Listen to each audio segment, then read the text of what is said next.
The World Health Organization raised now the pandemic alert for swine flu to the second highest level, level 5. Right now, Mexico has implemented quarantines and world leaders issuing travel warnings. But, of course, it could get worse. That's right. If it becomes a pandemic, you could lose some simple rights like going to the movies. Fox News legal analyst Peter Johnson Jr. joins us live here as well.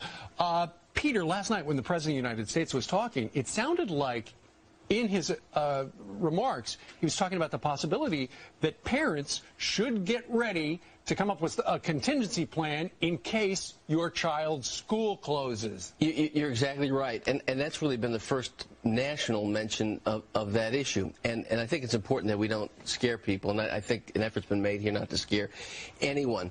But people and our government have to start thinking about how, if this actually becomes a pandemic, how it's going to affect our daily life and our rights. What is a quarantine? Who decides who goes into a quarantine? Right. What is isolation? Who decides who gets into isolation? If I want to get out of a quarantine or isolation, do I have the ability to go to a court and get out?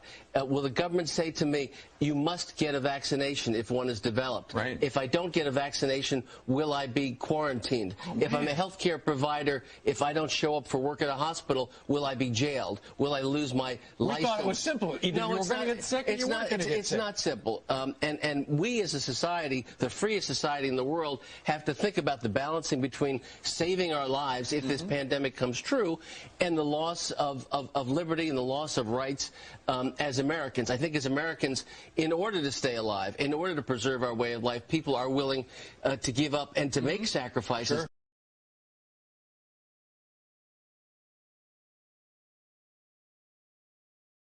I think as Americans, in order to stay alive, in order to preserve our way of life, people are willing to give up and to make sacrifices. Sure. But at the same time, there needs to be an orderly discussion of what the rights are of the American people when this happens. Sure. And there's a lot of modeling that says it doesn't happen at all. Okay, so let's look at some of the examples. Sure. We're talking about closing schools, which I'm sure people would understand, closing the border to Mexico, stop us from gathering in public spaces. We mentioned movie theaters off There the goes top. freedom to assemble. I can think of a lot of other things like church, maybe going to the mall. Well, what about legislatures? What about the U.S. Congress? What about courts of law? What about not impaneling juries because we don't want to have public assemblies? I spoke to about an hour last night to Dr. Mark Siegel, who's an expert on the flu, and he's written a book on it. In fact, he was on our show about it. Yeah, he's a contributor here at Fox News, and he pointed out to me, he said, listen, we can't be panicking at this time. We have examples, when you go back to the 1918 flu, and there was a second wave.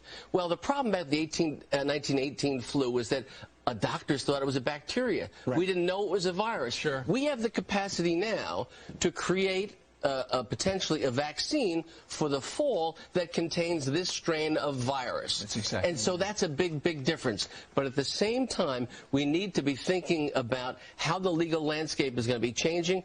Our governors have to be looking at this. Our president has to be looking at this. Our state legislature has to be looking at this. And this is the time for the ACLU to act, not to detain Americans as war criminals, but to ensure that all Americans' rights are preserved. Excellent point. Very interesting points. I hadn't thought about all that stuff. Thanks, Peter. Unfortunately.